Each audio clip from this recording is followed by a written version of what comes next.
Good afternoon. This is Akashvani and I am Naresh Mago with the Midday News.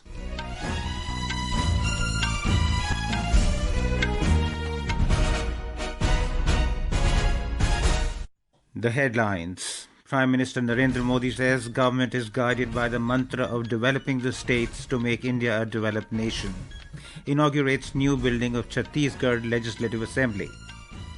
President Droupadi Murmu and Prime Minister Narendra Modi extend greetings to the people of 9 states on their formation day today. Stampede at Venkateswara Swamy temple at Kashibugga in Andhra Pradesh claims 9 lives. Defence Minister Rajnath Singh says ASEAN Defence Ministers Meeting-Plus is an integral part of India's Act East policy and its broader Indo-Pacific vision. Lucknow named as UNESCO Creative City of Gastronomy in recognition of its culinary heritage. And India records its best ever performance at the 2025 Asian Youth Games in Bahrain with 48 medals, surpassing previous tallies of 2009 and 2013. Prime Minister Narendra Modi today inaugurated the new building of the Chhattisgarh Legislative Assembly in Nawa Raipur during his visit to the state. On this occasion, the Prime Minister also unveiled the statue of former Prime Minister and Bharat Ratna Atal Bihari Vajpayee. Addressing the gathering, the Prime Minister said that the entire nation today is moving forward by preserving its heritage while pursuing development. He noted that this spirit is reflected in every decision and policy of the central government. The Prime Minister said that this vision of India can clearly be seen in the new building of Chhattisgarh Assembly, which mirrors the rich cultural heritage of the state. Chhattisgarh के नए विधानसभा में खड़े हैं, यह भवन भी उसी नव स्वर का प्रतीक है, जहां पुराने अनुभवों की ध्वनि है और नए सपनों की ऊर्जा भी है। और इस ऊर्जा के साथ हम एक ऐसे भारत का निर्माण करना, एक ऐसे छत्तीसगढ़ की नींव बनानी है जो विरासत से जुड़कर विकास के पथ पर आगे बढ़ सके। During his one-day visit to Raipur, the Prime Minister also inaugurated the Shanti Shikhar of the Brahmakumaris in Nawa Raipur. The centre is a modern hub for spiritual learning, peace and meditation. Speaking on the occasion, the Prime Minister said that the development of the nation is linked to the development of its states. He added that guided by this mantra, the government is committed to making India a developed nation. The Prime Minister stated that organizations like the Brahmakumaris have a significant role in this endeavor. Shanti Shikhar academy for a peaceful world मैं कह सकता हूं, आने वाले समय में संस्थान विश्व शांति के सार्थक प्रयासों का प्रमुख केंद्र होगा। मैं आप सभी को और देश विदेश में ब्रह्मा कुमारी परिवार से जुड़े सभी लोगों को इस सराहनीय कार्य के लिए अनेक अनेक शुभकामनाएं देता हूं। Earlier, the Prime Minister visited the Sri Satya Sai Sanjeevani Hospital in Nawa Raipur, where he interacted with nearly 2,500 children under the Dil Ki Baat program. These children suffering from congenital heart diseases have received free and successful treatment at the hospital. On this occasion, the Prime Minister presented the Gift of Life certificates to the children. During his visit to Raipur today, Mr. Modi will also inaugurate and visit the Shaheed Veer Narayan Singh Memorial and the Tribal Freedom Fighters Museum in Nawa Raipur. In addition, he will attend the Silver Jubilee celebrations to mark 25 years of the formation of Chhattisgarh. On this occasion, the Prime Minister will inaugurate and lay the foundation stone for development projects worth over 14,000 crore rupees. President Droupadi Murmu and Prime Minister Narendra Modi have extended warm greetings to the people of Andhra Pradesh, Chhattisgarh, Haryana, Karnataka, Kerala, Lakshadweep, Madhya Pradesh, Punjab and Puducherry on their formation day today. In a social media post, President Murmu said that each of these regions has made remarkable contributions to the country's progress. Kerala celebrates its formation day today, marking the creation of the state on November the 1st in 1956 through the merger of Travancore, Cochin and Malabar regions. Kerala Governor Rajendra Vishwanath Arlekar, in his greetings on Kerala Formation Day, called upon the people to contribute to the state's prosperity, deepen social harmony and enrich the Malayalam language. Chief Minister Pinarayi Vijayan, Speaker A.N. Shamsheer and others extended greetings on Kerala Formation Day. More from our correspondent.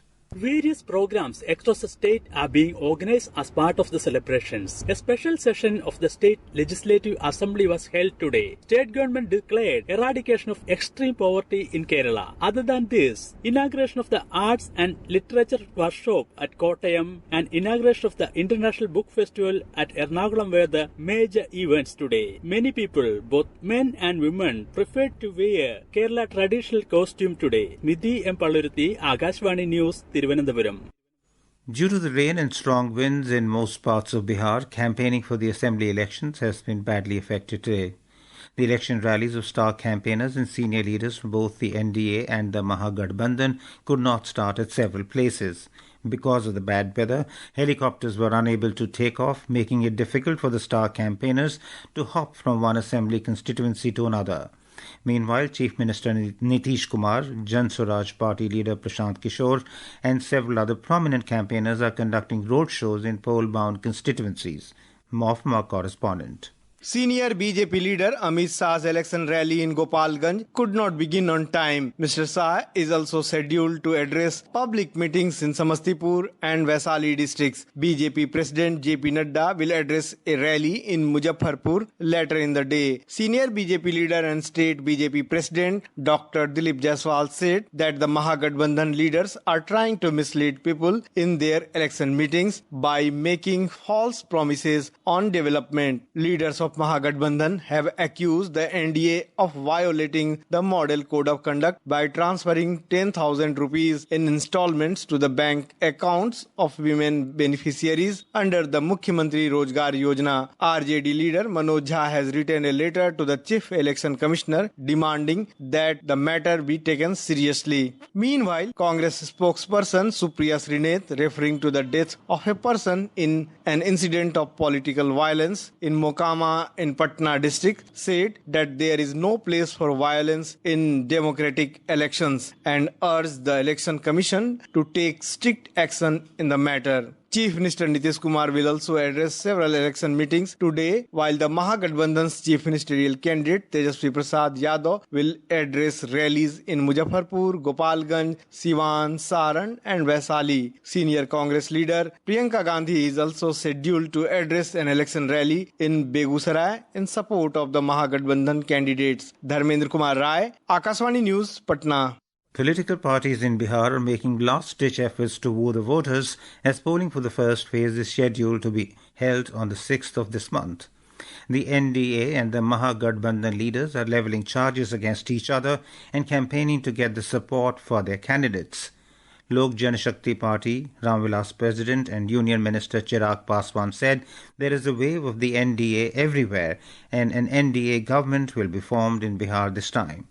He said the Mahagathbandhan is divided while the NDA is united. Wherever we go, the trend clearly appears to be in the favor of the NDA. There is no doubt that this time a strong NDA government is going to be formed. The unity within the NDA and the division in the Mahagathbandhan will give us an additional edge that we had not anticipated earlier. We were initially expecting to win around 185 seats, but now it seems that on the several seats we might get an easy victory because of the internal rift among our opponents. On the other hand, CPI General Secretary D. Raja said that the Mahagathbandhan is getting a good response from the people of Bihar and they are determined to form the government. People are giving their support to Mahagathbandhan. People are determined to change the government and have a new government headed by Mahagathbandhan, headed by Mr. Tejas. This is Akashvani giving you the news. For quick news updates round the clock, follow us on our X handle at AIR News Alerts. And for details of stories and more, log on to our website www.newsonair.gov.in and download News on AIR app. In Andhra Pradesh, 9 people were killed in a stampede at Sri Venkateswara Swamy temple in Kashibugga in Srikakulam district today. The incident occurred during Ekadashi when a large crowd of devotees gathered for darshan. According to reports, a railing collapsed, causing people to fall, triggering a stampede. The deceased are said to be from nearby areas of Palasa and Kashibugga. The injured were shifted to nearby hospitals for treatment. Prime Minister Narendra Modi has expressed pain at the Stampede in Venkateswara Swamy Temple in Srikakulam, Andhra Pradesh. In a social media post, Mr. Modi announced an ex gratia of 2 lakh rupees each from Prime Minister's National Relief Fund to the next of kin of those who lost their lives and 50,000 rupees to those injured. He prayed for a speedy recovery of those injured. Defence Minister Rajnath Singh today stated that India views its defence cooperation with ASEAN and Plus countries as a contribution to regional peace, stability and capacity building. Mr. Singh was speaking at the 12th ASEAN Defence Ministers Meeting-Plus, ADMM-Plus in Kuala Lumpur in Malaysia. He emphasised that the ADMM-Plus is an integral part of India's Act East policy and its broader Indo-Pacific vision.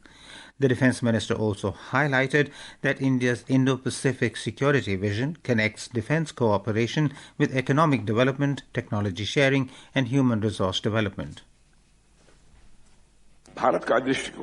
India's approach has remained clear with an open, inclusive and rule-based Indo-Pacific. India's emphasis on the rule of law, particularly the United Nations Convention on the Law of the Sea and its advocacy for freedom of navigation and overflight are not directed against any country, but are meant to safeguard the collective interests of all regional stakeholders. Lucknow has been added to the list of UNESCO creative cities for its rich and diverse culinary heritage. The city has been recognized in the category of gastronomy at the 43rd session of its General Conference in Samarkand, Uzbekistan. The designation places Lucknow among 70 gastronomy cities worldwide and makes it the second Indian city to win the title after Hyderabad. Tourism and Culture Minister of Uttar Pradesh, Jaivir Singh, has welcomed the move. The GST Bachat Utsav began on the 22nd of September as the Narendra Modi government slashed GST rates in many sectors, benefiting citizens across the country. Our correspondent brings a report on how the next generation GST reforms are boosting the economy of Tamil Nadu. The next generation GST reforms have given significant boost to the artisans, industries and exporters of Tamil Nadu. In the textile sector, the tax levied on the famous Tirupur knitwear, Kanchipuram silk and other GI tagged handloom products has been reduced to 5%. Tax on handicrafts of the state, including Swami Malai bronze icons, brass, stone and wood crafts has also been reduced to 5%. This is helping the handicrafts industry to gain competitiveness and provide employment opportunities. The reduced GST on zari from 12% to 5% has made the state's popular Kanchipuram saris affordable. Meanwhile, GST on fish, seafood has been brought down to 5%, giving impetus to the state's huge marine fisher folk population. This move is supporting small processors and exporters. Similarly, the coir industries of the state are benefiting from the new GST rates of 5% on the coir mats, ropes and geotextiles. The rationalization of GST is benefiting Tamil Nadu by easing costs for both households and industries. The reforms are strengthening rural livelihoods while boosting the state's position as an industrial hub. With Rishu Jaiswal, Bhanu Pratap Singh, Akashvani News, Delhi. India delivered its best ever performance at the 2025 Asian Youth Games in Manama, Bahrain, winning 48 medals including 13 gold, 18 silver and 17 bronze, surpassing the previous tallies from 2009 and 2013. Among 222 Indian athletes, standout moments included the girls' kabaddi team winning India's first gold, Priti Smita Bhoy setting a world youth record in weightlifting, and a strong finish with 7 golds on the final day, led by boxing and beach wrestling. And now, before we end the bulletin, the headlines once again. Prime Minister Narendra Modi says government is guided by the mantra of developing the states to make India a developed nation. Inaugurates new building of Chhattisgarh Legislative Assembly. President Droupadi Murmu and Prime Minister Narendra Modi extend greetings to the people of 9 states on their formation day today. Stampede at Venkateswara Swamy Temple at Kashibugga in Andhra Pradesh claims 9 lives. Prime Minister announces ex gratia of 2 lakh rupees for the next of kin of those killed. Defence Minister Rajnath Singh says ASEAN Defence Ministers Meeting-Plus is an integral part of India's Act East policy and its broader Indo-Pacific vision. Lucknow named as UNESCO Creative City of Gastronomy in recognition of its culinary heritage, and India records its best ever performance at the 2025 Asian Youth Games in Bahrain with 48 medals, surpassing previous tallies of 2009 and 2013. And with that, we end the Midday News.